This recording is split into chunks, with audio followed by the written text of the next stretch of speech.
Welcome to Are You Real? Finding the Authentic You, the podcast that focuses on Christians that are active in everyday life. Join in as we speak to everyone from successful business owners to educators to athletes about their faith and how it helps them reach out and revolutionize those around them to do the same. And now, get ready to roar with your host, the voice of manifestation, John Fuller. Hey Roar Nation, John Fuller here, and I have a special edition for you going into the new year. We are going to be talking about, with my good friend, Jody Holland. We are doing, he is putting on a growth conference in Amarillo, Texas on January 27th. It's going to be absolutely awesome. There is a whole entire group of speakers, including myself, that are going to be covering a wide range of topics. So today, as a special edition, I am going to be talking about with my friend Jody what we are going to discuss. So, Jody, you ready to rock this thing? I'm ready to rock it. I'm ready to roar. Woo woo! Come on, somebody. Okay, so let's go with in order. If any of you guys are interested, I'd highly recommend, especially if you are in even outside the Amarillo area, go to jodyholland.com. I will also have some stuff on my show notes under this episode as well of links to get to Jody's event. The first speaker we're going to be talking about is guess. Guess, Jody, who's the first speaker? Oh, man. Me. That's right. That's right. The bald guy. So, Jody, let's jump into what are you going to be talking about? I'm looking at your website right now. And it says You're going to be talking about the science and the art of influence as a leader. Yes. So I'm going to be talking about it as you know, and a bunch of my fans know, I do this Fun with Faces thing once a week where I just go pick random people that I don't know. I read their face and kind of describe who they are and the way that they process the world, whether they're emotional, logical, that kind of thing. So the science and art of influence takes into account that we're always trying to persuade people in one direction or another. You may have read Og Mandino's book, The Greatest Salesman in the World, where he talks about how, Peter was going and selling, but he was taking this Hafid character that he created in the book, and he was describing the way that he approached everything from a presentation standpoint, the way that he connected with people, the fact that he always really wanted good for other people. So as I go through the science and art of influence, there's really two sides to being able to get people to want to follow you. And ultimately, as a leader, you're only a leader if people want to follow. So the first is understanding how to read other people and adapt yourself to who they are and the way that they communicate so that you can pull them in the right direction. And the second is by presenting information in the format that the other person needs so that it makes complete sense to them to go, you know what John's saying there makes total sense. I'm going to do that. So you're never having to sell your idea. You're having to inspire others to want your idea. Yeah. I'm sorry to cut you off. I was thinking about this at the beginning. You talk about reading people's faces and things like that. I know there's a science behind it. We've had some great conversations on it. And also with your live videos, Fun with Faces, you can see the people's look on their face like, how in the heck did you know that? But let me ask you this, Jody. Why is it important that people understand themselves? Because it's great, people would say, oh, that's a great trick or whatever. But it's not a trick because obviously the inward shows itself on the outward. There's a science behind it, but you could get into Briggs and Myers and Strength Finders, all those things. But why is it important people understand themselves when they're working with leadership and salesmanship? So you think about the number of leaders that have either built companies or crashed companies. I tell people all the time, you can never underestimate or overestimate the importance of being a great leader. So many leaders, though, have a very limited external awareness. They're not reading the people around them or the situations around them. So they're just bulldozing over people, which works up to a point. But what we've seen, particularly with Gen Xers and millennials, they just won't stand for it. So one of the things that I think is actually phenomenal about the millennial generation, I know they get picked on a lot, but one of the things that's great about them is they're forcing leaders to learn to actually connect in order to influence. You can no longer use the intimidation factor that you would use with baby boomers and traditionalists a lot of times. Now it's, I have to know me so that I know how to connect with you so that I can pull you in the right direction instead of trying to push you where you need to go. I'm sorry, I want to ask you this, Jody, because you deal with so many CEOs and companies, different things, especially for business owners need to hear this. Would you say that a lot of people fail because of their lack of communication or trying to understand people around them? Well, it's not just that I would say that. Harvard Business has said that 85% of all problems that exist in business today relate specifically to either poor or miscommunication. So, yeah, I would say that leaders fail because of their lack of communication. But think about that from your relationships.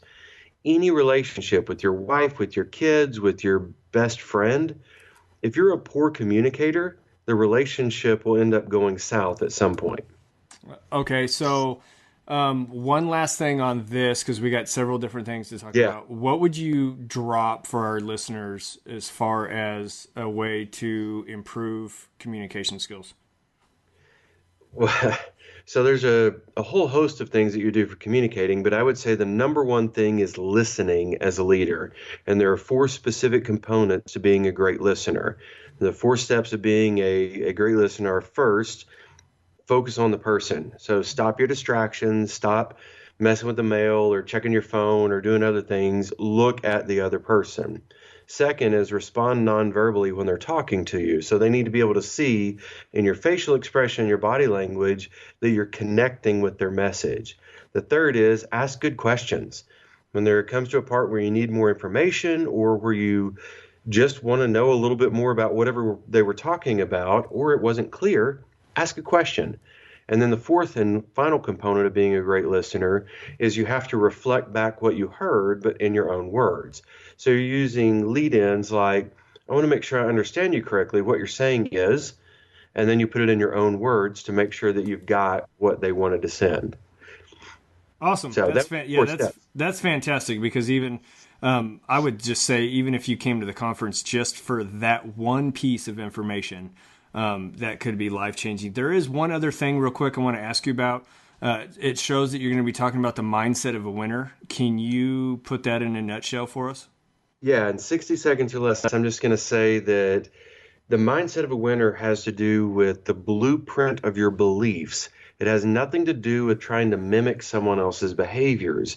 There's so many self-help people out there that say, well, this is what these people do. If you just do the same thing, you'll be successful too. Woo-woo.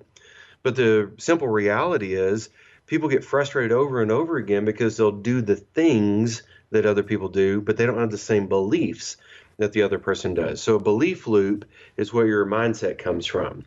Your beliefs create your thoughts, create your actions, create your results, reinforce the beliefs or change them.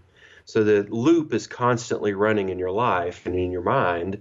And once you understand how to modify the belief component of it, you can change anything that you want. That's kind of funny because I'm going to be talking about that too. So if you open and I close, they'll get a double dose of it, won't they? That's right. And I would imagine there's several people that'll be talking about things very similar to that. You know, this being a growth conference, trying to help people become the very best version of themselves for 2017, to learn more about themselves and to actually grow into a better person.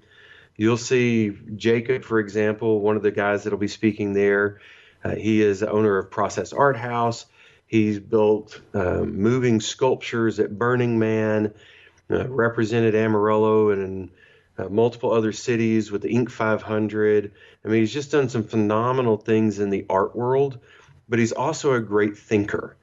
So he's going to be talking about the fact that there is no box. You know, we talk about how, we need to think outside the box. We need to, do this or do that. And he's like, okay, wait a minute. Who created the box? Yes. We don't even have to get in the box if we don't want to. All we have to do is realize that there were no limitations except for the ones that we gave ourselves.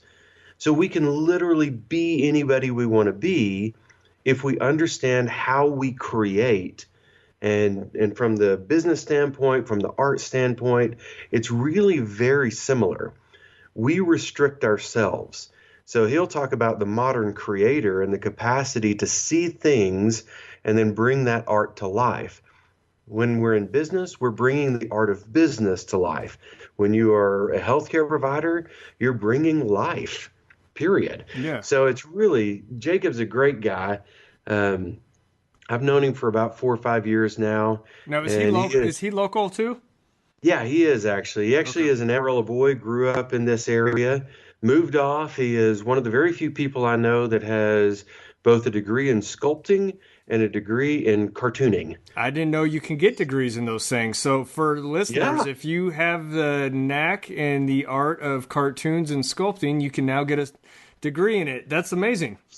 Yeah, and so then we go kind of to the next guy, which is Ryan Lloyd, and right now, Ryan moved here to be the executive director of the Botanical Gardens. Okay. So he just by the way, did you go for the light show there? Oh my gosh, yes, dude, it's awesome. So we showed up, a group of us, and I know we're getting a little sidetracked, but just for a second. So there was only like less than 10 minutes left before they closed, and they were going to close up, and they're like, well, you guys can run through it if you want.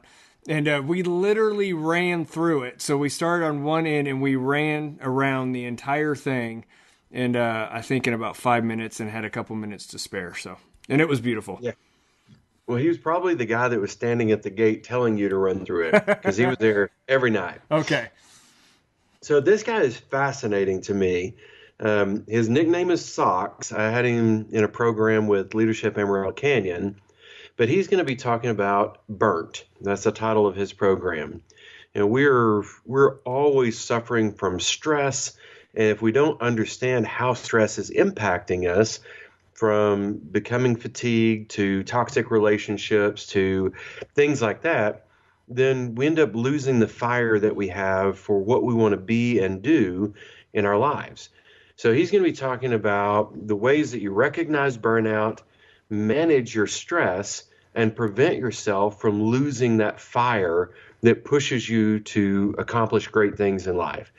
So, and I know you and I've had that conversation before, that when things get just crazy, it's having the right thought patterns and the right systems in place to keep you on track and keep you from losing your joy and your drive. So real quick, Jody, I want to ask you this just for the listeners, because not all of my listeners are going to be able to make it. What is a one strategy type deal that maybe that Ryan's going to be talking about as far as helping with burnout? Because at some point we all deal with burnout, especially, or you know what? Let's not even do burnout. Yeah. Let's do high stress, because every day we're dealing with high stress levels. What's a high stress mechanism, something we can apply? So one of the coping mechanisms that Ryan and I have talked about is that when you get into those situations of being overwhelmed, one of the first things that you have to do is gain perspective. So people who become depressed have what psychologists refer to as learned helplessness. So they have been conditioned over a period of time that they don't have control over their situation. So one of the things that Ryan talks about is you step back and you go, okay, I need to make a list of the things that I do have control over. And those are the ones that I'm going to focus on because I can have an impact there. Yes. When you have 25 things that you have no control over, just forget about them. Just move on to the things you can deal with, because you can't do anything about the things that you have no control over. Okay, so the next person we're going to be talking about, sorry as I cleared my throat, sorry listeners, is Brady Clark. So it says he's been working 20 years experience in working with multicultural, underserved, high-risk individuals and communities. That's really interesting. What's he hitting on? Okay, so he has in Amarillo what's called the Square Mile Project, and that's a not-for-profit organization as well as the Square Mile Community Development. So when you think about Brady, this is a kid that at 14 years old grew up in the roughest part of Amarillo. And for any of you that are listening that are not from Amarillo, we have in Amarillo 5 times the average immigrant population of any other city in the state of Texas. Actually, I think we're number 1 in the United States, are we not? For immigration? Yeah, for people coming over. So we're number 1 in the United States. Yeah, number one percentage-wise, but 5 times greater than any other city in the state of Texas. Wow. So he grew up in the roughest part of town. At 14, he was out on his own. So imagine this white kid from the ghetto with dreadlocks that at 17 years old is moving out of Amarillo and living in inner city Dallas. I bet he fit in real well. You know, the amazing thing about Brady is no matter where he goes, everybody loves him. He immediately fits in. And I think it was from having to do that during those really tough times in his life. And his life was way off track. Drugs, alcohol, I mean, all kinds of bad stuff at that time. Once he got saved, he started changing everything, though. And what you see in him is when he went back to inner city Dallas after he got saved, so he's like early 20s at this time, living in the inner city, ministering to gangbangers and being accepted by gangbangers. This dude changed entire communities, but he did it one human at a time. So when he talks about changing a square mile, the thing that we mess up on is we go, oh, those poor people, I'm going to go make their life better. That's not Brady's approach. Brady says you have to understand who people are. We are all who we are based on the conditioning that we've had and the situations that we're in. Okay, so real quick, it's great, and I'm going to keep interrupting you, so I don't even know if I should apologize anymore because I do it all the time. No. But it really goes back to, it sounds like to me that Brady is really good at the 4 areas that you were talking on about communication. It sounds like he's a great communicator. He is a phenomenal communicator, but he has such a way of disarming people's negative emotions that's part of what he's going to talk about is that when you accept people for exactly who they are without requiring them to change any before you share your love with them, then and only then do people start to trust you, particularly from the rougher neighborhoods. So that's what he talks about is he doesn't go in there to change a square mile. He goes in there to connect with people. The change happens as a natural byproduct of caring for people and accepting them as exactly who they are. Yes, I love it. And the thing is, no matter what, if we accept people where they're at, I mean, just think about Jesus. So when he went to tax collectors, prostitutes, everybody he dealt with, he was just relational. He got down and talked to them on their level. He didn't sit there and judge them. He didn't sit there and say, hey, you're a whore, follow me. Or you're a sinner tax collector, you're a murderer. I mean, he communicated, he loved on them, and because of that, they followed him. Yeah, and so to me, that example is kind of the way that I describe it to my daughters. And they say, well, what if I did this? Would you stop loving me? Or what if I did that? Would you stop loving me? And my response has always been, I love you because I love you. There isn't anything you need to do or could do to earn it. I love you because I love you. And so to me, that's kind of his same message is when you accept people without any conditions, then they go out of their way to try to impress you and do what you want them to do. You lead them, but you only lead them if you love them first without them having to change. Yeah, that's powerful. I'm excited. Anyway. I'm excited to hear about that. Okay, so let's jump on. He's awesome. He's awesome. Okay. So next one is J.R. Contreras. Okay. Yeah, so he's this quiet giant is the way that I would describe him. He's very, very humble, comes across pretty timid, but he's the board president for Leadership Amarillo and Canyon. And under his leadership, and Lisa Blake, who's also one of the speakers, who's the executive director of Leadership Amarillo, we have gotten Leadership Amarillo to be debt-free, plenty of money, and the first time in decades not borrowing money when it's in the downtime of the program. Wow. So he's done an amazing job in being, just like the title of his talk says, humble, uninformed, and happy. So he talks about the fact that when you just wake up every single day and you do what you're supposed to do, then life works. So life is just a series of choices that we make, and each day when we make those choices, we're taking one more step either in the right direction or the wrong direction. He's going to talk a little bit about a research project that Mihai Csikszentmihalyi did, talking about the project was called "If We're So Rich, Why Aren't We Happy?" Oh, that's good. I'm interested in hearing that one. And basically, it says that over the last 50 years, we now make in America 2.5 times what we made 50 years ago, but still only 32% of people are happy, same as it was 50 years ago. So really, happiness has very little to do with your circumstance. Csikszentmihalyi describes that only 10% of your happiness or unhappiness is actually the result of circumstance. 40% is choice, and 50% is genetic makeup. But then you couple with that the fact that you can actually change your genetic makeup by changing what you focus on, or the 40% choice, creating the view of a different 10% of circumstances that were there anyway. You literally can recreate who you are from the inside out. Okay, so time out. So on that, if you're talking about, for our listeners, when you really think about biblically who we are in Christ, so when it's foundational and people understand that they are blessed, they are loved, they are created for greatness, they don't suck, all that negative self-talk that people tell themselves every day, when they grasp scripturally how amazing they really are, it sounds like this 50% makeup that we can change. When you start holding on to the fact that you were created for greatness and created in God's image, when we start walking in that, to me, that sounds like we can not just change our genetic makeup, but start walking in the intentional genetic makeup that we were called to live.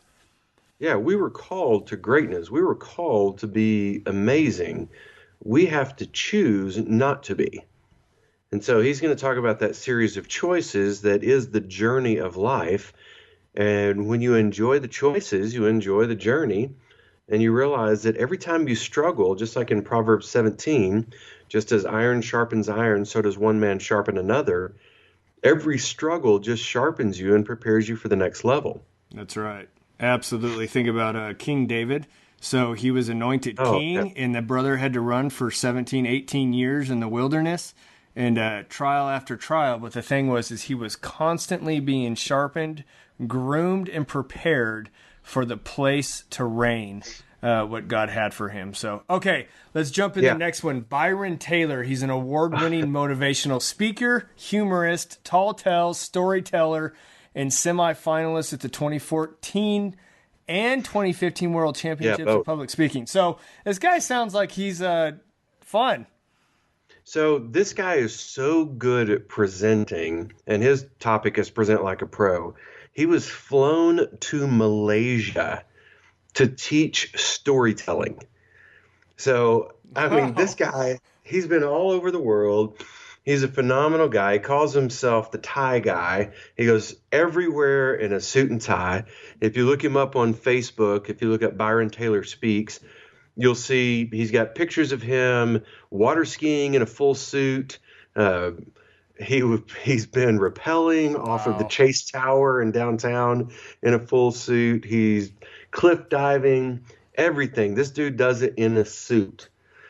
So Byron is great at presenting, and he has this uncanny ability to get you excited before you even have any idea why you're excited. So he's going to talk about presentation skills. He's going to talk about how you make your point without PowerPoint, how to tell a captivating story, how to master movements. And that's one of the things that he is just so good at, is how do you own the stage? How do you own the boardroom? How do you own wherever you're at? Because your movements, 93% of how we're interpreting messages is based on nonverbals. Oh, wow. So you can say the same message, but say it with different movements and get a completely different response.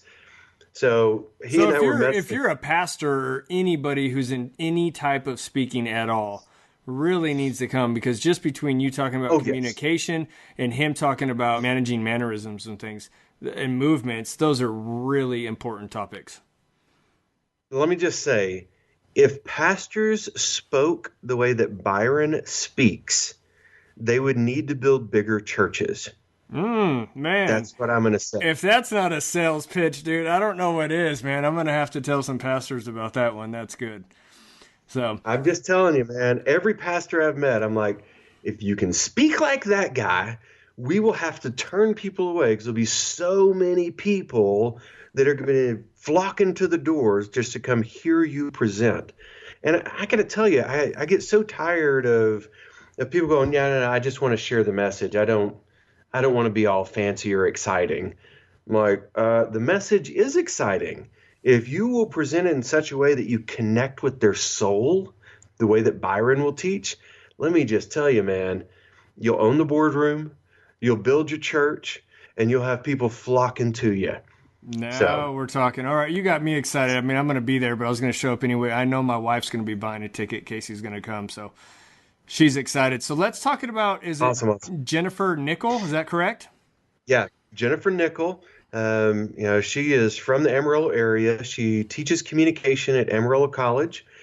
She also has been working for Baylor's Hunger Initiative, and just a phenomenal presenter as well. But she's going to be talking about power in people. So the study of interpersonal communication invites us to look at our present communication style and our competencies, and it says, what are the specific skill sets from your self-concept to the perception of others, to other people's perception of you, to your verbal and nonverbal expressions? How do we actually communicate? One of the things that's really good about the way that she presents is you can apply this information to any of your relationships. So think about husbands and wives. Okay, so this is my pitch on Jennifer here. Okay. What do husbands and wives argue about more than anything else, it seems like? I would say, I think the number one reason for divorce is finances. Am I right or wrong? That's number two. That's number two. Okay. Number two is finances. Yeah. Number one is time. Okay. So when you are paying attention to other people, though, what you realize is you're reading all of those nonverbals at all times, so you know what's going on with the other person. If you know how to read your spouse, then you know how to communicate and connect with them so that you never let your problems advance beyond the, oh my gosh, they look kind of frustrated. Let's talk this out. If you know how to communicate, how to listen, how to connect, and how to send your messages in the right manner, then you deepen that relationship. I did a study last year on marriages, and the number one thing that people said was the habit that needed to be developed was the habit of communication. And within communication, the comments kept coming back to, I wish that my husband could actually read what I am telling him. So the nonverbal expression and emotional expression. So I'm just saying, if you value your marriage, you need to hear Jennifer. If you don't, understand. You got something better to do on January 27th. But I know that I can't wait to listen to what she has to say again, because I've heard her speak several times, and she's awesome. Okay, so let's jump into Drake Davidson, retired senior master sergeant for the United States Air Force. Yep, 28 years of active duty, 12 different locations. So this guy, he talks about the fact that so many people are caught up in, I gotta be number one. Think Ricky Bobby from Talladega Nights. His dad telling him, if you ain't winning, you're losing. Okay, so Drake talks about the fact that when you look at the people that are below the top 10%, we're actually happier statistically than the top 10% of performers a lot of times. So you look at a normal distribution of performance within a workplace, and you could break it down that you've got roughly 15% at the top, 15% at the bottom, and about 70% in the middle. So you take that percentage there, and he's calling it the 88%, but you take that 88% of people who they really just want to have a great life. They're the ones that have figured out how do you determine contentment in life and perform at your best without regard for somebody else's best. I have found, just like what Drake and I talked about, that my greatest dissatisfaction in life is when I try to be what somebody else is instead of being who I am. Yes. It's so important. So, Be authentic to the way we were created. hey, that's a great idea. We should be authentically ourselves. Yes, and talking about authentic, let's go into authentic leadership with Lisa Blake. So Lisa is fascinating. This is a woman that was a regional manager for Wells Fargo, retired from there, didn't work for a little bit, and just needed something to do. Went to work for Leadership Amarillo and Canyon, which that organization is so lucky to have her as executive director. Has done such an incredible job building the leadership capacity of Amarillo and Canyon and the surrounding community. But she has faced so many things in her life. They had fostered and adopted multiple daughters as they grew up, some of them who've had some very significant challenges. And one of the things that she's really pushed this last year is we need to stop pretending that everything is perfect in our worlds and let everyone realize we all struggle. To be authentic, you have to actually realize that you fail over and over. That's what we do. And she's pushing that as a leader, if you refuse to admit that you're wrong, then people will stop following you.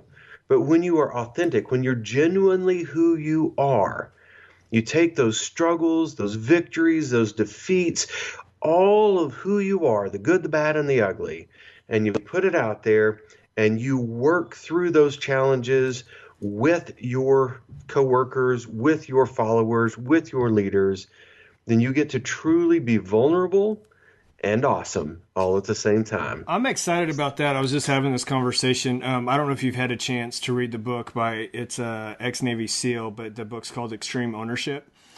And one of the first things, it's a fantastic book. It's very well written because he goes into real life stories. He was like the number one guy in the SEALs that actually led teams, and he does the training later on.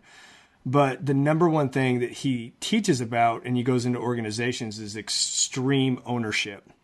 And there's several principles he talks about, but immediately when I started reading that, the Lord had took me back immediately to Genesis and showed me, what was the first thing that Adam did? So Adam didn't take responsibility for his crap, really. I mean, so Adam, when God says, yes, he asked him, he said, why are you naked?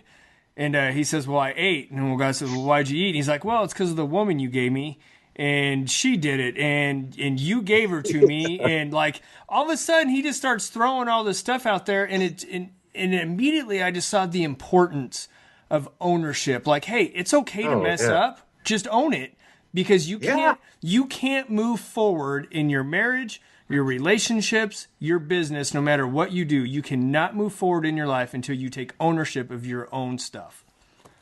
Just to think about it from this perspective, it's been years and years ago, but when I worked for the Boy Scouts, I had this guy come in and he was just furious and he wanted to know who he could hold responsible. And so I just looked at him and I said, well, that would be me. And I said, whatever is wrong, it is all my fault. And he goes, well, I haven't even told you what's wrong yet. I said, nope, and it is all my fault. That's awesome. He cracked up. So he starts laughing. He goes, well, but I want to be mad. I said, well, that's okay. I'll let you be mad, but I just want you to know it's my fault. I own it. I'm going to fix it. What's going on?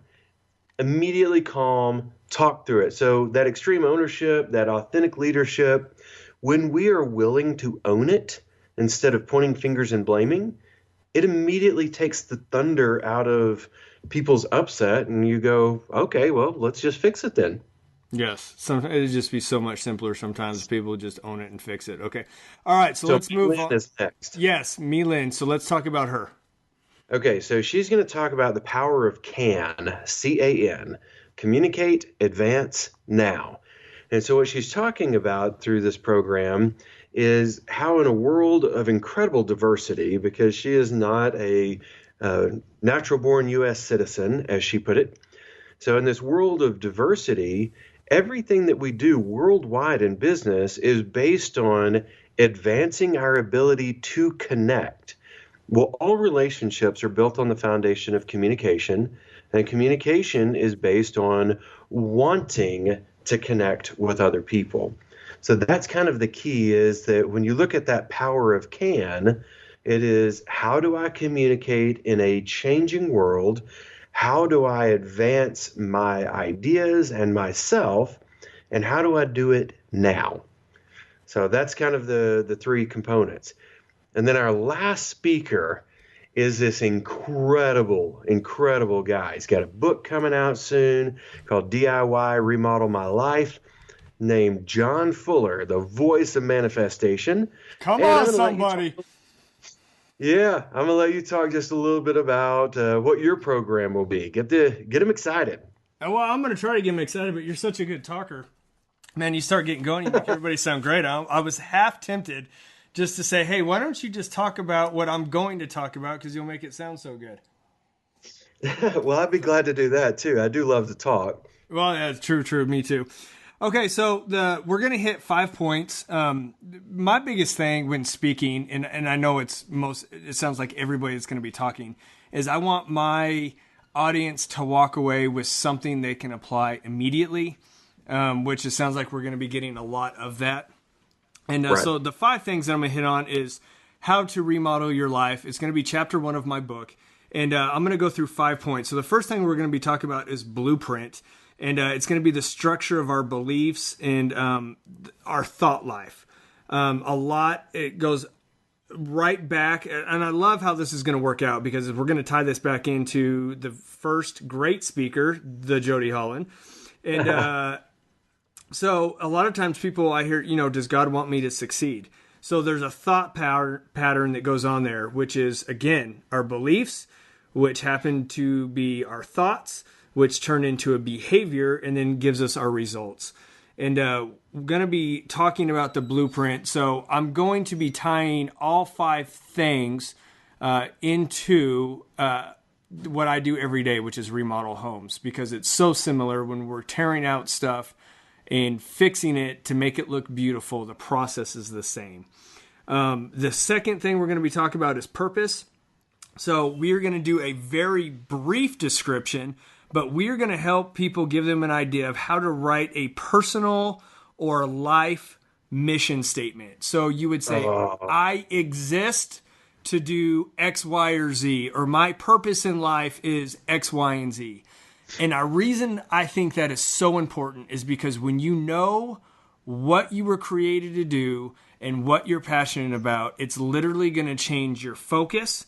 And again, it's going to go back to changing your beliefs, why you exist. It's going to change your thoughts and how you see the world, which is going to therefore change your behavior. And then, oh my gosh, you're going to get a different result. Dude, I'm telling you, I've watched you do this with several people, and it is phenomenal to see that light bulb just come on like that when you walk them through that process and get them their purpose statement, and they go, oh my gosh, I understand now exactly what I'm supposed to be when I grow up. And it's funny because most people don't figure that out until they're 40 and 50 years old. Yes. So the sooner you figure out that purpose statement, the sooner you get to live into that life that was always meant for you. Yeah, so I'm excited this morning. Actually, I got a text late last night, and an elder of the church asked me, he said, hey, can you fill in? They have a Bible study every Sunday morning before church. I've never been to it. And they're like, hey, do you mind filling in? I was like, well, sure, why not? What are you guys talking about? He goes, well, just talk about whatever. We need somebody to fill in. So I was like, okay, no problem. I can do that. And so I jump in there, and it happened to turn out that the class got canceled on Facebook. And there were supposed to be like 15, 20 people show up, and 5 people show up. And I'm like, hey, great. We can do 5. We're going to change the dynamic of this whole thing anyway. And so I sit down with these 5 people, ask the question, real simple. What's on your heart? What is God saying to you for 2017? And it's really interesting because I noticed as I asked the question, people were bouncing around the question. It like they kind of had an idea, but it wasn't specific. And I said, listen, man, I don't mean to be rude, but I am going to be up in your face. I am all over your windshield right now. What is God saying specifically? Like, what are you feeling? What is in your gut? What are we... Let's let the rubber hit the road. And I could see the expression on some of their faces like, well, I haven't thought about that deep. And I'm like, duh, that's my point. You're not thinking about it deep. What is God saying? So we start hitting it. And we got what was amazing. So we go through the table. Everyone talks about it. I write it down. And I said, okay. And this is what was awesome. One of the ladies was so excited. She's like, I just want to hear, she's probably in her 50s, 60s. And she's just like, I want to hear God's voice for my life. And I'm like, perfect. I'm going to do an exercise right now, and I'm going to show you how easy it is to hear God's voice for your life and others. So we do this exercise, and anyways, people start, they're like, man, I saw this for this person, and I heard this for this person. We walk away from this table, man. It looked like the day of Christmas, man. It was lit up. Their faces, they're just like, oh my gosh, would you fill in? Like anytime we need to fill in, would you come? And what happened is the table walked away with like, hey, I have vision for 2017 now. Like, this is what's God saying. So anyways, they were excited. That's awesome. Okay. And that's the same thing that I saw when I watched you do it with the group where I attended. Like, that's the vision that people get, is once they understand how to follow the process, then they can get into their purpose the way that they were designed. Yes. So, yeah, I'm excited, man. I'm excited. So the last two things, we're going to talk about budget. So when anytime we remodel a house, when you get it remodeled, you buy something, there is a cost. Unfortunately, people would like to think, hey, I just want to achieve life and achieve success. I just want to win the lottery type mentality. And unfortunately, for 99.99999% of us, the lottery is not going to happen. So there is a cost to get what we want. Jesus said, you reap what you sow. So we're going to hit the question. What are you willing to lay down? What are you willing to give up to obtain what you want, or what God has for you? Because there's a price. What do you want to do for it? And last but not least, we're going to talk about vision. And what is the vision of your life? And really what that comes down to, I had to write this down because I write better than what I think sometimes. So it says, life is based on accepting the present truth of who God says that I am. So God's in the present tense, the future tense, speaking to the present tense of who we are. And when we grasp that, we're able to walk into the future of who we are. And, that's awesome. Man. And when people start grabbing that, it'll be completely changing. And then the last one is going to be timeline. Vision was 4, but number 5 is going to be timeline. And we're going to be mapping out, giving our goals and our vision a map as something to achieve. So that way we're just not throwing a penny in a well and wishing. We're actually going to go after it. Yeah, actually get what you were trying to get. Yes. So I like that. That would be the whole point of 2017. Yes. So, man, I am really excited about this conference, man. It's going to be awesome. If you guys, Jody, where do we find all of, if people want to hit highlights or just a little bit about what we talked about, but there is a registration. There's very limited seating. I know it's it's filling up. Serve. So, yeah, if they just go to my website, jodyholland.com, and then click on events, that would be the best way to do it. Okay. And limited seating, I know it's filling up, so guys, definitely jump on there. Now, is this an all-day event, Jody? It is. It's from 8:30 to 4:30. You've got 11 speakers that'll be doing their presentations. We'll break for lunch. We've arranged to have food trucks in downtown Amarillo for that time, so people will be able to experience some Yellow City food and some other awesome food that is available right here in our wonderful city. It's only $50 a person to go to the conference. We do have some sponsorships available. If there's a company that's interested in having 10 seats plus having their name on the conference, that's $750, and they get 10 seats, so that would have been $500, plus their name on everything, so they get a little bit more bang for the buck that way. Hey, and what I love too is people need to realize on the page it talks about with a $50 registration, you get 3 books included as well. Is that correct? That is correct. 3 books, and you can pick from the different authors that are there. You just go by their tables during the day, and you have a little punch card. You punch off 3 different books, and you are good to go. Man, that is exciting. All right. Roar Nation, man, on this special edition with Jody and I, it's always fun to talk with Jody. It feels like we just flow pretty well as long as I don't interrupt him. But the problem is... I like the interruptions. We both like to talk, so that's always fun. But guys, Roar Nation, please jump on. I highly recommend, whether you got to fly into town, check out these 11 speakers. It's going to be fantastic, a one-day event. Or if you live within the area, please come check it out. Guys, thank you so much for jumping on. Jody, thank you for co-hosting this with me. Absolutely. I always love being on with you. Absolutely. Guys, remember, be real, be authentic, be you, and I will see you January 27th at the Growth Conference. Thank you. Roar! Yeah. That's all for this episode of Are You Real? Finding the Authentic You. Be sure to go to areyoureal.org for your free questionnaire to identify your gifts and talents and how you can use them to help people become leaders and catapult them into their destiny to help others become the leaders of tomorrow. We appreciate you spending your time with us and look forward to helping you reach out and revolutionize next time on Are You Real? Finding the Authentic You.